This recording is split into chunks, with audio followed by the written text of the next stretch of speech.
Resumen del capítulo 10 del libro El Libertador, la voz en el desierto. El precursor de Cristo surgió de entre los fieles de Israel.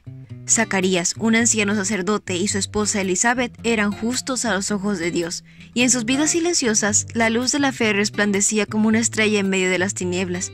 A esta piadosa pareja se le prometió un hijo que iría delante del Señor para prepararle el camino. Zacarías había ido a Jerusalén para ministrar en el templo durante una semana. Cuando estaba de pie delante del altar de oro en el lugar santo del santuario, de repente fue consciente de que había un ángel del Señor, de pie a la derecha del altar.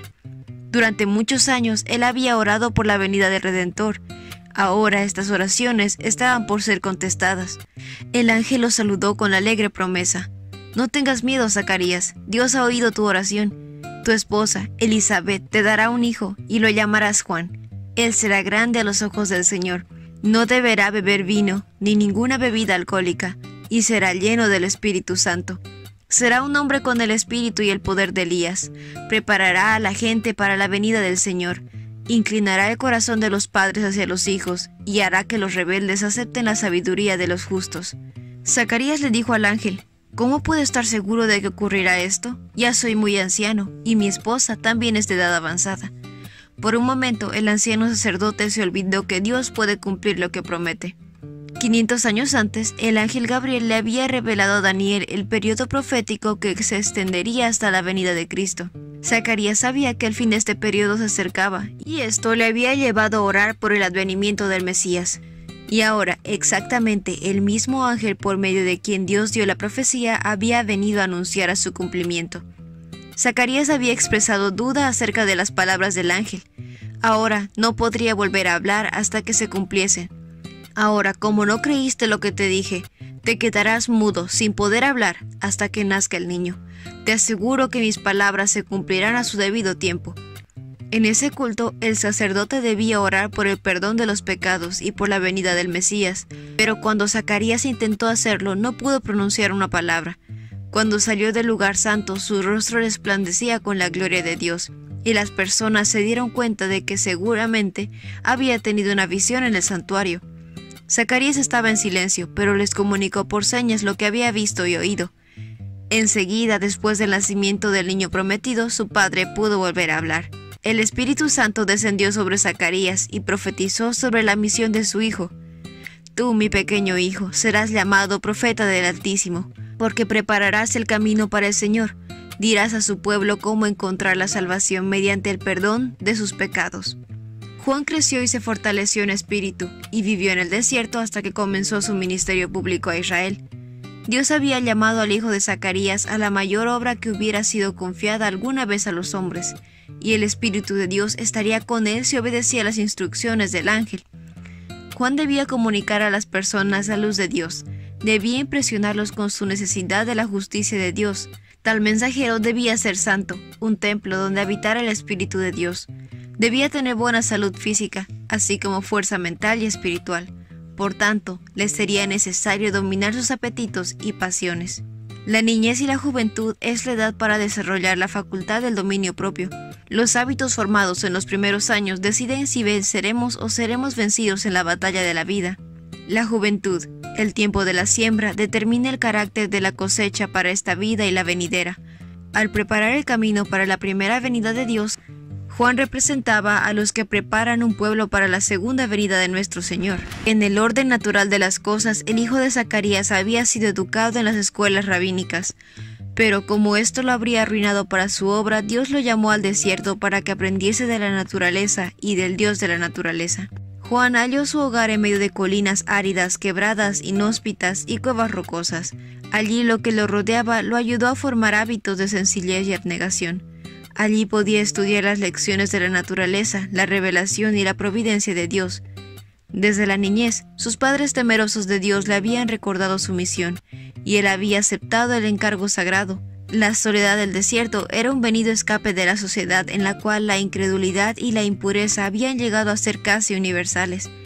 Él huía del constante contacto con el pecado, con el fin de no dejar de percibir su excesiva pecaminosidad. Si bien vivía en el desierto, Juan no estaba libre de tentación. Satanás procuraba derrotarlo, pero sus percepciones espirituales eran claras y gracias a la ayuda del Espíritu Santo fue capacitado para detectar y resistir los ataques del tentador. A solas en la noche silenciosa, Juan leía la promesa que Dios hiciera a Abraham de una descendencia tan innumerable como las estrellas. Con espíritu alegre, aunque asombrado, buscaba en los rollos proféticos las revelaciones de la venida de Mesías. Silo, el pacificador, aparecería antes que dejase de reinar un rey sobre el trono de David. Ahora había llegado el tiempo. Un gobernante romano estaba sentado en el palacio del monte de Sión. Según la segura palabra del Señor, el Cristo ya había nacido. De día y de noche, Juan estudiaba las arrobadoras descripciones que hiciera Isaías de la gloria del Mesías. La gloriosa visión llenaba el corazón del solitario exiliado.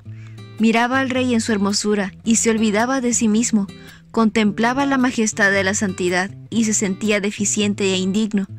Estaba listo para salir como el mensajero del cielo, sin temor de lo humano, porque había mirado al divino. Podía estar de pie sin temor en presencia de los monarcas terrenales, porque se había postrado delante del Rey de Reyes. Juan no comprendía plenamente la naturaleza del reino del Mesías, pero su esperanza estaba centrada en la venida de un Rey de justicia y en el establecimiento de Israel como una nación santa. Él veía que su pueblo estaba satisfecho de sí mismo y dormido en sus pecados. El mensaje que Dios le había dado estaba destinado a sacudirlos de su letargo y su indiferencia.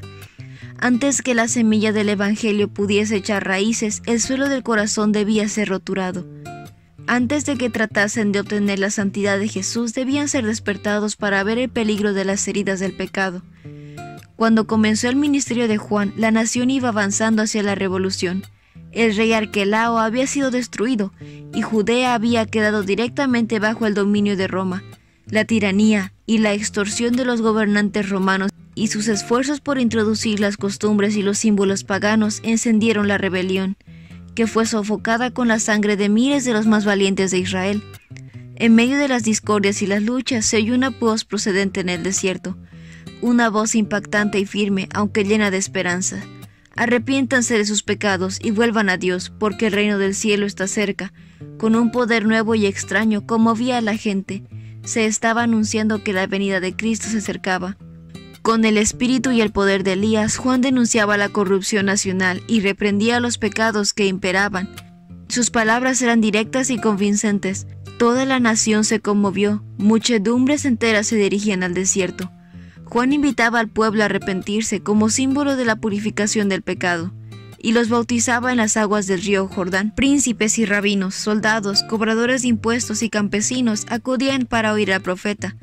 Muchos se arrepintieron y recibieron el bautismo con el fin de participar del reino que anunciaba. Muchos de los escribas y los fariseos vinieron confesando sus pecados y pidiendo el bautismo. Ellos habían hecho que la gente tuviera un alto concepto de su religiosidad, pero ahora se desenmascaraban los vergonzosos secretos de su vida. Pero Juan comprendió que muchos de esos hombres no tenían una verdadera convicción del pecado. Eran oportunistas que perseguían sus propios intereses. Como amigos del profeta, esperaban hallar favor ante el príncipe venidero y pensaban fortalecer su influencia sobre el pueblo al recibir el bautismo. Juan declaró a los maestros de Israel que su orgullo, egoísmo y crueldad mostraban que era una maldición mortal para el pueblo. En vista de la luz que habían recibido de Dios, eran aún peores que los paganos. Dios no dependía de ellos para cumplir sus planes, Él podía llamar a otros a su servicio. Todos los que se hacían súbditos del reino de Dios, decía él, debían dar evidencia de la fe y del arrepentimiento. En su vida debía verse bondad y devoción.